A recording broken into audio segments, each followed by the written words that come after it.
بسم الله الرحمن الرحيم.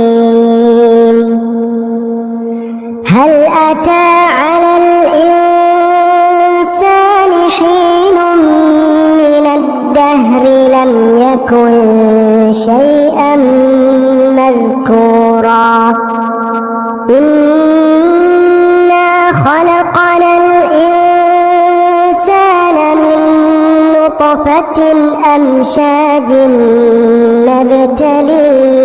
نبتليه فجعلناه سميعا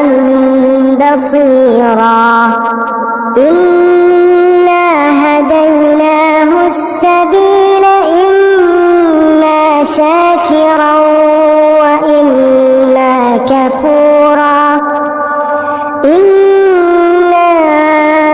أعتدنا للكافرين سلاسل وأغلالا وسعيرا إن الأبرار يشربون من كأس كان مزاجها كافورا عينا يشرب بها عباد الله يفجرونها تفجيرا يوفون بالنذر ويخافون يوما كان شره مستطيرا ويطعمون الطعام على حبه مسكينا ويتيما وأسيرا إنما نطعمكم لوجه الله لا نريد منكم جزاء ولا شكورا إنا نخاف من ربنا يوما عبوسا قمطريرا فوقاهم الله شر ذلك اليوم ولقاهم نضرة وسرورا وجزاهم بما صبروا جنة وحريرا متكئين فيها على الأرائك لا يرون فيها شمسا ولا زمهريرا ودانية عليهم ظلالها وذللت قطوفها تذليلا ويطاف عليهم بآنية من فضة وأكواب كانت قوارير من فضة قدروها تقديرا ويسقون فيها كأسا كان مزاجها زنجبيلا عينا فيها تسمى سلسبيلا ويطوف عليهم ولدان مخلدون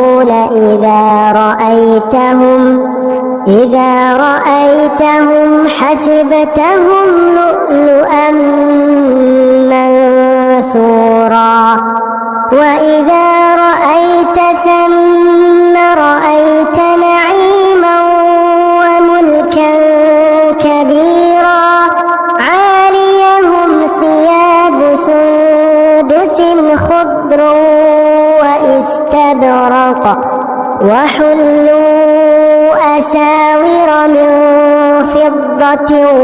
وسقاهم ربهم شرابا طهورا إن هذا كان لكم جزاء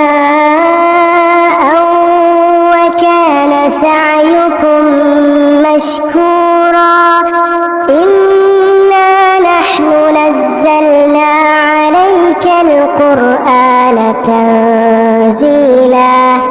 فاصبر لحكم ربك ولا تطع منهم آثما أو كفورا واذكر اسم ربك بكرة وأصيلا ومن الليل فاسجد له وسبحه ليلا طويلا إن هؤلاء يحبون العاجلة ويذرون وراءهم يوما